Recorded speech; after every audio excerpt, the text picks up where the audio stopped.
मोदी सरकार शिक्षा का स्तर सुधारने के बजाय इसे बदलने में जुटी है, लेकिन यह बदलाव बवाल की वजह बन गया है। जहां एक तरफ नई शिक्षा नीति पर कांग्रेस ने सवाल उठाए, तो वही नई शिक्षा नीति को तमिलनाडु के मुख्यमंत्री पलानीस्वामी नई राष्ट्रीय शिक्षा नीति को दर्दनाक और दुखदायी बताया है।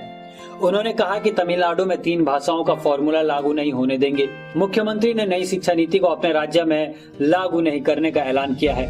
उन्होंने प्रधानमंत्री नरेंद्र मोदी से इस पर दोबारा विचार करने की अपील की है। साथ ही उन्होंने कहा, राज्यों को नई शिक्षा नीति अपने नीतियों के अनुसार लागू करने की अनुमति दी जाए। हालांकि नई शिक्षा नीति में 3 भाषा के फॉर्मूले के अनुसार यह राज्यों पर निर्भर करेगी कि भाषा क्या होगी, लेकिन तमिलनाडु में राजनीतिक दल इसे हिंदी को थोपने के लिए केंद्र की साजिश के रूप में देख रहे हैं। इसके पहले स्टालिन ने नई शिक्षा नीति पर सवाल उठाए थे। डीएमके प्रमुख एमके स्टालिन ने आरोप लगाया था कि अगर यह शिक्षा नीति लागू की गई तो 1 दशक में शिक्षा कुछ लोगों तक सिमट कर रह जाएगी। उन्होंने नई शिक्षा नीति बहुमुखी प्रतिभा का विकास निश्चित करेगी कि प्रधानमंत्री नरेंद्र मोदी के दावे पर सवाल उठाते हुए सत्तारूढ़ अन्नाद्रमुक से भी इसका विरोध करने को कहा था। अब सत्तारूढ़ पार्टी ने भी इसके खिलाफ मोर्चा खोल दिया है, जिससे साफ जाहिर है कि मोदी सरकार ने शिक्षा के स्तर को ऊपर उठाने के लिए नहीं, बल्कि सियासत के स्तर को ऊपर उठाने के लिए नई शिक्षा नीति को लागू किया है।